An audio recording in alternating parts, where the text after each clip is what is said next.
Hi all, welcome to football arena. ഇത്തവണത്തെ world cup യോഗ്യതാ റൗണ്ടിൽ 2 മത്സരങ്ങളാണ് ബ്രസീൽ കളിക്കുന്നത്. ആദ്യത്തെ മത്സരത്തിലെ എതിരാളികൾ കൊളംബിയയാണ്.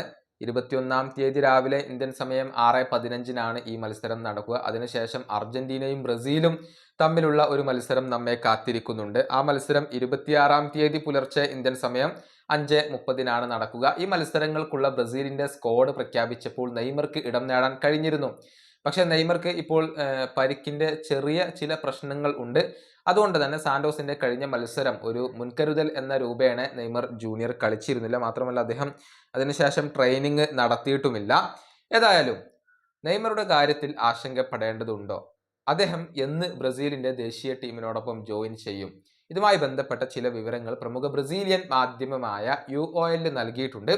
അത് നമുക്കൊന്ന് പരിശോധിക്കാം. അവർ പറയുന്നത് ഇങ്ങനെയാണ്: ബ്രസീലിയയിൽ വെച്ചുകൊണ്ട് നടക്കുന്ന ആദ്യ ട്രെയിനിങ് സെഷനിൽ തന്നെ നെയ്മർ ജൂനിയർ ഉണ്ടാകും എന്നാണ് CBF ഇപ്പോൾ പ്രതീക്ഷിക്കുന്നത്.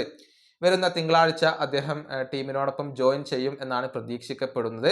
പരിക്ക് കാരണം നിലവിൽ നെയ്മറെ സ്ക്വാഡിൽ നിന്നും മാറ്റാനുള്ള യാതൊരുവിധ നീക്കങ്ങളും അതല്ലെങ്കിൽ ഉദ്ദേശങ്ങളും ഇപ്പോൾ CBFന് ഇല്ല. പക്ഷേ പരിക്ക് സീരിയസ് ആയി മാറിക്കഴിഞ്ഞാൽ ഒരുപക്ഷെ ഇത് പരിഗണിച്ചേക്കും. നിലവിൽ സാന്റോസുമായി ബ്രസീൽ ടീം നിരന്തരം കോണ്ടാക്ട് ചെയ്യുന്നുണ്ട്.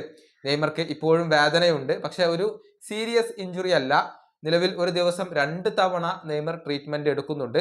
ബ്രസീൽ ടീമിനോടൊപ്പം ഉടൻ തന്നെ ജോയിൻ ചെയ്യാൻ കഴിയും എന്നാണ് നെയ്മർ ജൂനിയർ വിശ്വസിക്കുന്നത്. ഇത്രയും അപ്ഡേറ്റുകളാണ് UOL നൽകിയിട്ടുള്ളത്. അതായത് അധികം വൈകാതെ തന്നെ നെയ്മർ ബ്രസീൽ ടീമിനോടൊപ്പം ജോയിൻ ചെയ്യും. അദ്ദേഹത്തിന്റെ പരിക്കിന്റെ കാര്യത്തിൽ ആശങ്ക വേണ്ട എന്നൊക്കെയാണ് ഇവർ പറഞ്ഞു വെക്കുന്നത്. നെയ്മർ മികച്ച ഫോമിലാണ് ഇപ്പോൾ കളിക്കുന്നത്. അവസാനത്തെ 4 മത്സരങ്ങളിൽ നിന്ന് 3 ഗോളുകളും 3 അസിസ്റ്റുകളും അദ്ദേഹം സ്വന്തമാക്കിയിട്ടുണ്ട്. ഒരു വലിയ ഇടവേളയ്ക്ക് ശേഷമാണ് നെയ്മർ ജൂനിയർ ഇപ്പോൾ ബ്രസീലിന്റെ ദേശീയ ടീമിലേക്ക് തിരിച്ചെത്തിയിട്ടുള്ളത്. ഈ വീഡിയോയുടെ അവസാനിപ്പിക്കുന്നു. അടുത്തൊരു വീഡിയോയിൽ കാണാം.